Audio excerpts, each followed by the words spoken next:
ترقی وہ پائے گا جو قرآن پر عمل کرے گا۔ اور اسی کو علامہ اقبال فرماتے ہیں تم جو یہ علاج سوچتے رہتے ہو جس کا کوئی نتیجہ نہیں نکلا، ساری تدبیریں جو ہیں بیکار جاتی ہیں، سرمایہ برباد ہوتا، نتیجے الٹ نکلتے ہیں کہ لوگ زیادہ خراب ہوتے جاتے ہیں۔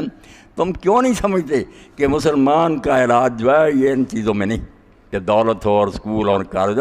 تو فرماتے ہیں خار از مہجوری قرآن شدی، قرآن چھوڑنے کی وجہ سے تو ذلیل ہو گیا۔ اصلی بات جو ہوتا یہ ہے شکوہ سنجے گرد سے دوران شدی، مگر تمہاری زبانوں پر ہر وقت تقدیر کا گلہ رہتا ہے کہ نہیں ہماری قسمت میں تھا، اللہ کو یوں ہی منظور تھا۔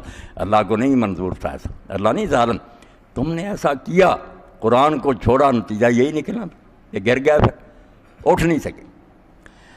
اور وہاں کئی ساتھی جو ہے نا ذرا مادہ پرست ذہن ہے نا، پھر بھی یہی سوچتے ہیں نہیں مسلمانوں کے پاس اگر دولت آ جائے، یہ دولت آ گئی تو خرابیاں بھی آئیں گی۔ آپ لوگ دیکھیں جب دولت نہیں تھی مسلمان ٹھیک رہے۔ حضرت عثمان رضی اللہ تعالیٰ عنہ کے زمانہ میں فتوحات بہت بڑھ گئیں، دولت مدینہ میں ڈھیر ہے، اس کے لگ گئے، لوگوں کے مکان اچھے ہو گئے، فساد ہی فساد، قتل و غارت، امیر المومنین قتل، آپس میں فساد۔